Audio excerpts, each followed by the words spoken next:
Tranche de vie, une émission proposée par JF.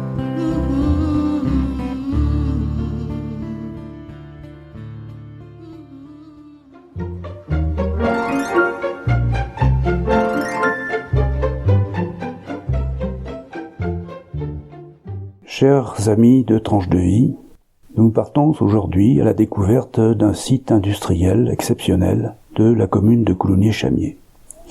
C'est en 1926 qu'est née l'idée d'implanter à Chamiers un atelier, magasin, voie, appliqué surtout à la production des wagons de marchandises.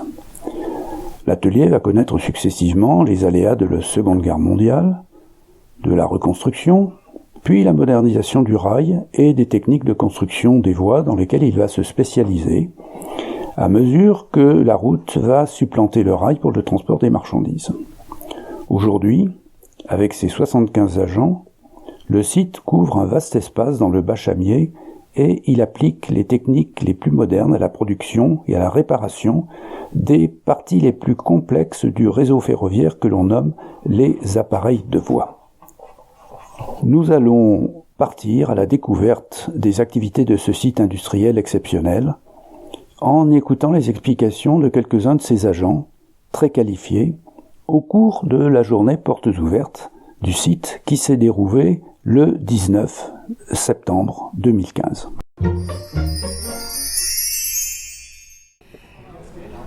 Au début, je vous demanderai de vous présenter.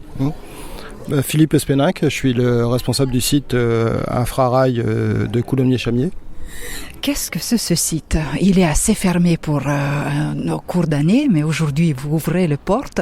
Donc on a vu, il y a curiosité des habitants, des anciens cheminots pour cette journée porte ouverte aujourd'hui ce 19 septembre. En effet, aujourd'hui on a décidé d'ouvrir nos portes au public pour montrer un peu nos activités, parce qu'on fabrique des appareils de voie, donc des aiguillages que l'on trouve partout en France sur le réseau SNCF. C'est un travail assez spécifique dont il faut les ouvriers qualifiés pour ça. Tout à fait, il y a 2 sites de fabrication d'appareils de voie en France, donc un au nord de Paris, dans l'Oise, et donc le nôtre. Et donc effectivement, il faut beaucoup de formations pour les agents qui ajustent et qui montent les appareils de voie. Donc il y a les écoles spécialisées pour ce type d'apprentissage. En fait, il y a quand même peu de personnes qui connaissent, donc c'est plutôt un apprentissage au fil de l'eau, par compagnonnage, etc., plutôt que dans des écoles. Donc votre site est en même temps un site de formation. Tout à fait, oui. Nous formons les gens, donc les gens sont embauchés chez nous et gravissent ces étapes petit à petit pour arriver jusqu'au montage des appareils de voie et le réglage. Quelquefois même on fait l'assistance au montage en ligne, donc on se déplace sur toute la France pour aider les autres cheminots à monter les appareils de voie qui sont fabriqués ici. Décrivez-nous un petit peu ce lieu. On voit que le territoire est assez grand. Les visiteurs, ils ont un plan. Ils peuvent le visiter assez librement, sauf dans certains endroits, ils rencontrent vraiment le professionnel qui explique leur travail et l'utilité des différentes installations. Tout à fait, le site est sur à peu près 15 hectares. Donc en effet une très grande surface. Il est réparti en plusieurs activités qui sont une activité logistique. Donc on reçoit toutes les pièces et on les stocke, on les prépare pour la fabrication. Une grosse activité usinage, donc où le rail est usiné. Donc les barres vont de 7-8 mètres jusqu'à plus de 20 mètres de longueur. Une activité usinage de traverse bois. Donc on réalise à peu près 28 000 traverses par an. Et ensuite donc on assemble les différents éléments donc, sur un chantier extérieur. Donc il faut effectivement de la place pour placer ces appareils. Et on voit aussi l'importance de ce site parce que pour tous les voies ferrées français, c'est important avoir ces ateliers. En plus, c'est un honneur les avoir à Coulommiers-Chamiers. Tout à fait, comme je vous disais, il n'y a que 2 sites de fabrication à la SNCF d'appareils de voie. Donc il y en a un 3e dans le privé, mais quand tout est SNCF, il y a 2 sites.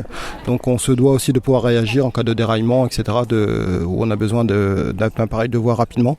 Donc on doit pouvoir réaliser ces pièces de rechange très rapidement.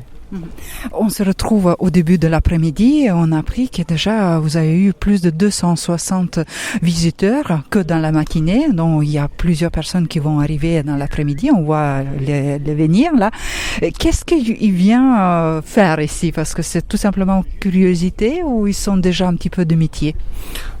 Tout à fait, là on est très content parce que oui, je pense qu'on va dépasser les 300 visiteurs aujourd'hui. Donc il y a plusieurs catégories de visiteurs. Il y a les anciens cheminots du site qui viennent revoir leurs ateliers où ils ont travaillé. Il y a aussi les voisins, les riverains qui se demandent ce que l'on fabrique derrière ce mur et donc ils sont curieux. On se situe le long de la voie ferrée entre Périgueux et Bordeaux. Donc il y a aussi les personnes qui prennent le train et qui voient l'atelier de l'extérieur. Et également, j'espère, pas mal d'enfants pour qui naîtront peut-être des vocations, qui viendront peut-être travailler ici plus tard. Peut-être vous pouvez nous décrire un petit peu l'histoire de ce site, parce que ça existe depuis un petit moment, n'est-ce pas? Oui, tout à fait. Donc, le projet de création date de 1926, donc c'est un très vieil établissement qui était fait pour l'amélioration de la sécurité des convois de marchandises. Donc les ateliers en 1928, les ateliers de chamistes sont opérationnels et quelques centaines de wagons de marchandises sortent chaque mois des ateliers. En 1940, un nouvel atelier est installé, cette fois-ci pour rejoindre notre activité actuelle qui est la réparation du matériel de voie. C'est une activité qui a été transférée de Basse-Wurtz en Lorraine. Donc entre 40 et 45, les Américains se sont installés à Chamiers dans le cadre de l'OTAN. Et dès la fin des activités, la SNCF a repris en main, on va dire, cet atelier pour la fabrication des appareils de voie comme actuellement. On attend plus en plus restrictions de budget et remaniement des activités liées à différentes professions au sein des SNCF. Est-ce que vos ateliers sont touchés par ça? Comme je vous disais, il y a deux sites de fabrication à la SNCF et un site de fabrication externe à la SNCF. Donc on se doit d'être dans les prix du marché, d'être concurrentiel. Donc on se doit d'appliquer de nouvelles procédures ou d'acheter des nouvelles machines qui nous garantissent d'être compétitifs par rapport au marché. En plus, on sait que le voie ferrée vieillit, il faut de temps en temps les renouveler. Donc c'est là qu'intervient votre travail. Voilà, tout à fait. Donc là, c'est effectivement le réseau est vieillissant. Donc là, il y a des gros projets de rénovation, donc qui s'appelle Vigirail, donc qui consiste au remplacement d'appareils de voie. Donc on doit remplacer à peu près 550 par an, alors qu'auparavant on était plus autour de 350 appareils de voie remplacés chaque année. Sans discrétion, il y a combien d'ouvriers qui travaillent dans votre site?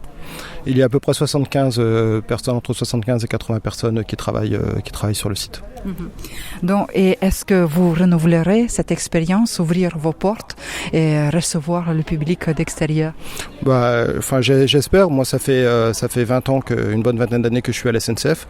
J'ai fait trois établissements et dans chaque établissement, j'ai vécu des portes ouvertes. Donc, c'est des opérations qu'on fait tous les 5-6 ans et avec plaisir. Et le contact est complètement différent. Voilà, tout à fait. Et voilà, comme j'aime bien le contact et le dialogue, donc c'est avec plaisir que moi et puis tous les cheminots, donc il y a une trentaine de cheminots qui sont là aujourd'hui et qui présentent leur activité avec plaisir. Ils parlent de leur travail, de leur quotidien. Voilà, tout à fait, ils expliquent leur travail, donc soit à leur famille, parce que souvent leur famille profite aussi pour venir, mais aussi, comme je vous le disais, à des anciens ou à des jeunes qui se demandent ce qu'on fait ici à Coulommiers-Chamiers. Merci et bonne visite encore. Merci. Bon.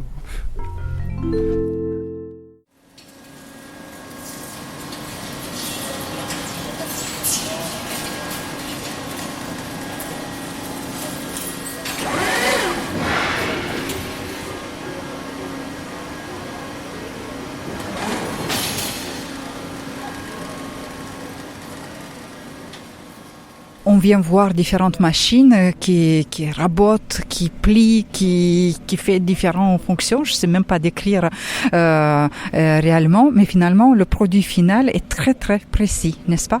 Oui, tout à fait. On part de rails que l'on usine, que l'on assemble, et au final, on tombe sur des appareils de voie complets qui sont ajustés au millimètre près. Donc les pièces sont usinées au dixième, et à la fin, on obtient un appareil réglé au millimètre près.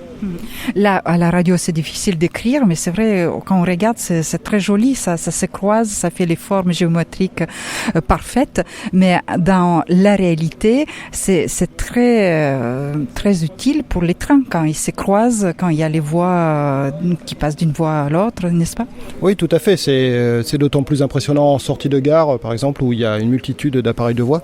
Par exemple, en gare de Montparnasse, si vous avez 250 appareils de voie qui sont entrelacés, donc effectivement, là, visuellement, c'est très impressionnant. Et vous exposez les photos qui sont ici aussi, qui peuvent aider à comprendre les visiteurs réellement de quoi s'agit-il.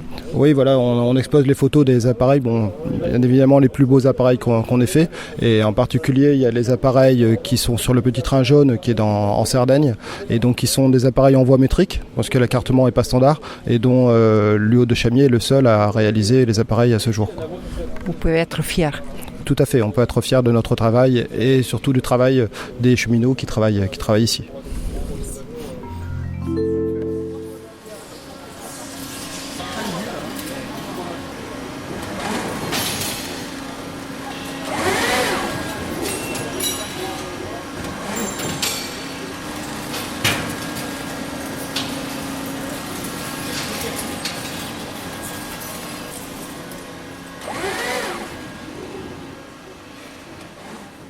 Ici, oui, en fait, on reçoit des pièces brutes. Et en fonction des appareils, elles sont usinées, surfacées un peu plus loin dans le site. Vous avez passé devant là. Il y a les rails qui sont usinés, il y a les platines, différentes sortes de platines. Et une fois qu'elles sont usinées, elles sont stockées ici. Et puis moi, voilà, j'ai un listing qui est là. D'accord. Donc, mettons pour un appareil, PC bureau, c'est la partie centrale de l'appareil. Elle est étalée, généralement c'est étalé devant le bureau du chef du montage. Et pour faire cette partie centrale, il faut des platines PTJ1, il en faut 4. Alors moi je vais dans mon allée, nanana, PTJ1 4, j'en prends moi PTJ1, il m'en faut 4, j'en prends 4. Je les mets dans ma caisse. Voilà, une fois que j'ai fini ma feuille, eh bien c'est prêt à partir. Ouais. J'appelle le chef, voilà ta partie centrale pour l'appareil PN 810, c'est prêt. C'est prêt. Et lui, un jour, 2 jours, 3 jours, voilà, il me dit est-ce que tu peux m'apporter la partie centrale? Et allez, c'est reparti, ainsi de suite. Et quand vous amenez la partie centrale ou les pièces, on apporte, c'est conditionné déjà? Alors quand c'est pour Chamiers, c'est juste, en fait, moi, voilà, dehors, là, vous avez des caisses. Ouais. Voilà. Oui. Alors il y a les caisses qui sont filmées, ça part en ligne. Ça part, c'est pour le client. Et les caisses en ferraille, Oui. il y a la 732 là, ça Oui. quitte pas Chamiers. D'accord. Ça reste à Chamiers. ça reste Voilà, tranquille. c'est les caisses en ferraille qui sont indestructibles. Et au moins on s'en resserre. Une fois que Oui, c'est oui, vide, oui. on s'en resserre et ainsi de suite. Voilà. Et donc le chef il appelle et nous on sait que la 732, il y a tel appareil. Elles sont toutes numérotées et voilà. Ouais. Et il appelle, tu m'envoies la partie, je sais pas quel appareil, le BD 402, Bordeaux appareil 402. Allez, on prend un engin, paf, et puis on amène, voilà. Tout est réglé. Et donc ici, là, c'est le paletier mobile. C'est le summum. Oui, oui. Ça mobile. On appuie sur les boutons. Oui, Attention. voilà, c'est sur le bouton là. D'accord. Ah oui, ok.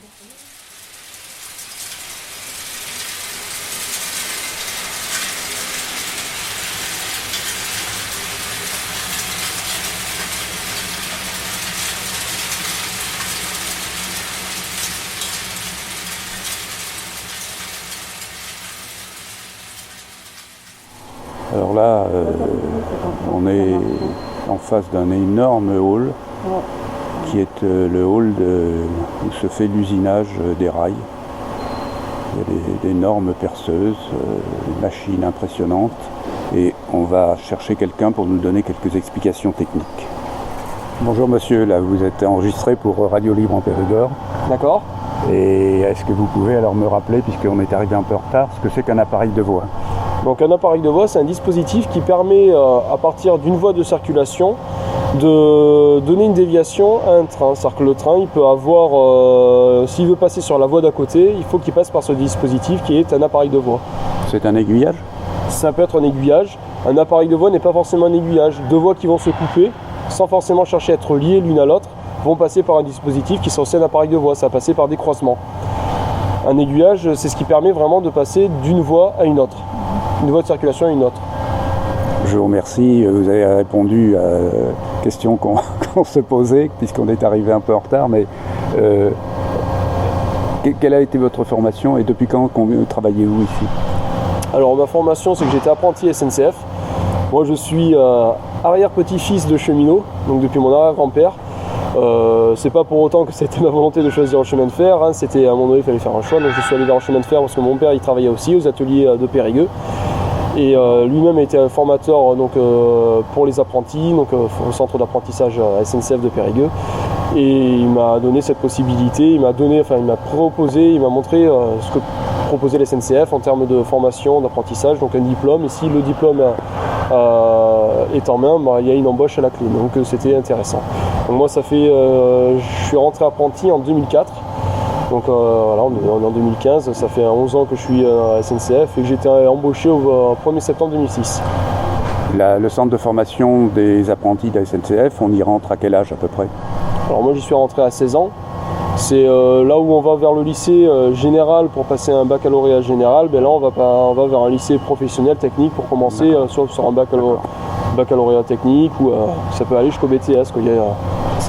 Et on peut rentrer au centre, dans le centre d'apprentissage en venant d'un lycée technique comme Claveil?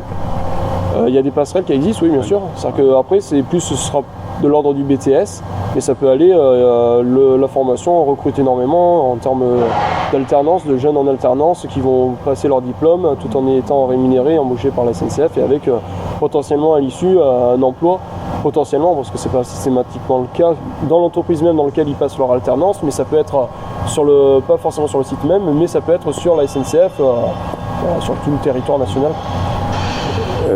Vous pouvez nous dire combien il y a d'apprentis accueillis au centre de formation là?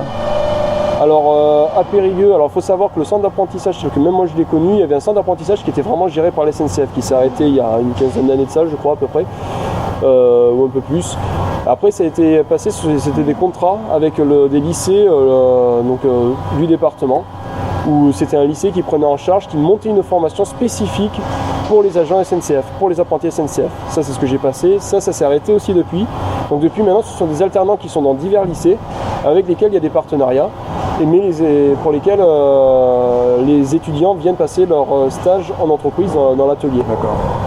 Donc c'est plus la SNCF qui pilote totalement la partie éducative tel que c'était le cas auparavant. Oui, vous accueillez les gens en alternance ici. Voilà, il y avait toujours des alternants. Alors il y avait des alternants là aujourd'hui, par exemple, je sais qu'il y en a, je ne vais pas dire de bêtises, on en a cette année là, il y en a une qui est arrivée en alternance, c'est tout ce qui est emploi, alors là elle est en bureautique, donc tout ce qui est administratif. Il y en a un autre qui est arrivé qui est pour être technicien, donc usineur, monteur, assembleur. Donc il va toucher sur des machines d'usinage, des machines-outils. On a aussi des BTS à l'extérieur. On a une personne qui, pour suivre la présentation de notre activité, qui lui était alternant, pareil, indépendant dans un lycée sur Sarlat, donc sur le département de Sarlat. Mais alors vous ne faites pas uniquement pas uniquement les formations techniques, là vous parliez de bureautique, vous parliez de... Voilà, oui, c'est l'alternance, maintenant ça s'est un peu généralisé, mais disons que c'est le système qu'il y a dans toutes les autres sociétés, où là avant on avait notre centre de formation, maintenant on généralise, c'est-à-dire qu'on fait confiance au lycée, et après on recrute des alternants en fonction de nos besoins aussi, par rapport à ce qui est cohérent, par rapport aux besoins qu'on peut avoir, et ce qu'on peut leur montrer, quoi. Donc quand on juge qu'une activité, il y a une activité à développer qui peut être intéressante, on cherche à avoir cette continuité. Puis l'avantage de l'alternance, c'est que nous-mêmes, ça nous permet de nous remettre en question. Parce que quelqu'un qui arrive et qui a du sang frais, il a plein de questions que des fois, même nous-mêmes, on n'a pas forcément les réponses. Donc ça permet aussi de toujours d'amener une vivacité, une énergie qu'on n'a pas forcément dans un atelier comme le nôtre où il y aurait facilement une inertie, parce qu'il n'y a pas beaucoup de rotation au niveau des salariés. Merci beaucoup. Je vous en prie. Merci. Merci. Je vous en prie, bonne journée. Merci. Roger Maroubi, bonjour, au nom d'association Mérier Vapeur 24. Bonjour. Vous êtes demandé actuellement dans toutes les manifestations, ça signifie que votre travail de recherche, de collectionneur est vraiment remarqué actuellement. Voilà, et bien disons que tout simplement ça vient déjà de la structure de l'association, des 3 branches dont elle est composée. Une, c'est l'entretien de la locomotive sur le rond-point avec des aménagements.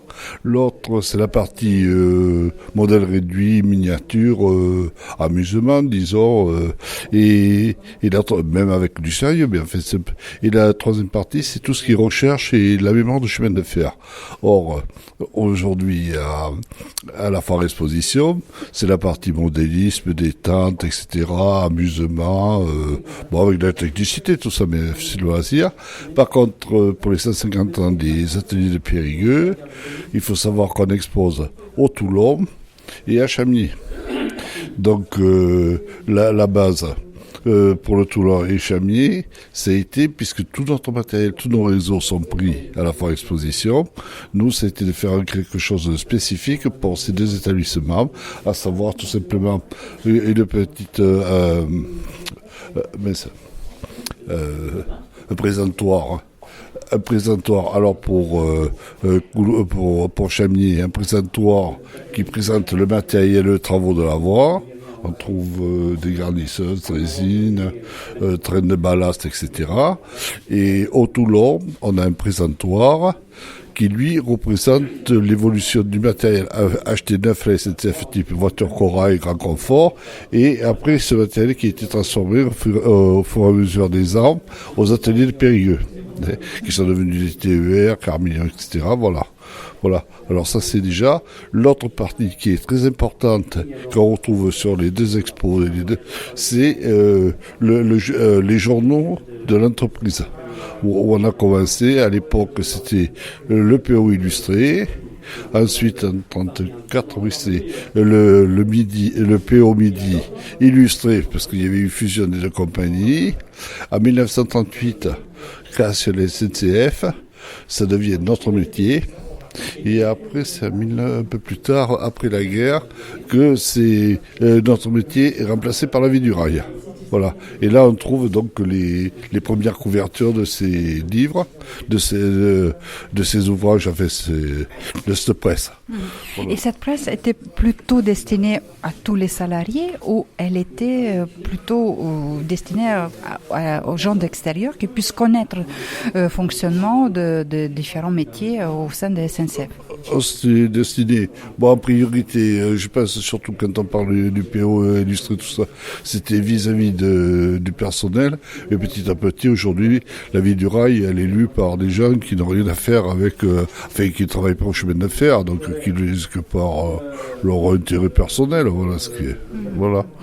Donc c'est cette documentation qui était initiée, collectée et présentée par votre association. Voilà. Alors il y a ça, également une nouveauté, un tableau très particulier où les gens passent à côté et ils ne font pas attention. C'est l'origine des ateliers de Chamier. Parce qu'il faut savoir, et peu de gens le savent, que c'est les Américains en 1917 qui ont construit le CITA. Voilà, avec les faisceaux de Marsac qui sont aujourd'hui en grande partie déferrés. Voilà, et c'était les Américains qui avaient construit ça parce qu'ils avaient mis un bâtiment pour construire des locomotives. Avec raccordement direct, pont de Coutras, ligne de Périgueux à Limoges.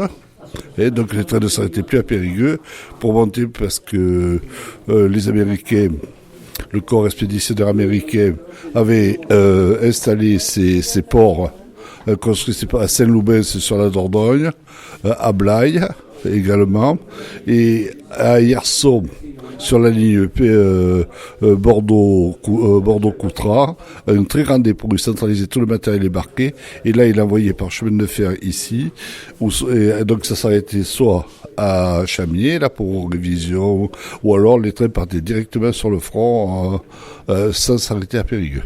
Voilà. Cette histoire est souvent oubliée, c'est ça? Voilà, c'est souvent oublié. Et là, on a les photos de l'époque. Voilà. Voilà, et puis après on a regroupé différentes époques de l'évolution de Chamier. Voilà. Il y a beaucoup de monde qui s'arrête, les anciens cheminots, les visiteurs, les curieux, ils vous posent des questions? Oui, quand on est au stade sur manque de chance, comme on est limité, je suis quasiment le seul à faire les 2 sites, c'est difficile. Mais par contre, oui, à Marsac, où ils sont plus nombreux, ils sont énormément questionnés. Oh ben si je reste un peu, oui, je vais pas tarder à donner vos conférences. Voilà. Merci pour toutes ces explications et bon courage pendant cette semaine très occupée, très riche dans les événements. Voilà, et puis à bientôt, peut-être on se retrouvera avant Noël. C'était Tranche de vie, une émission proposée par Jean-François.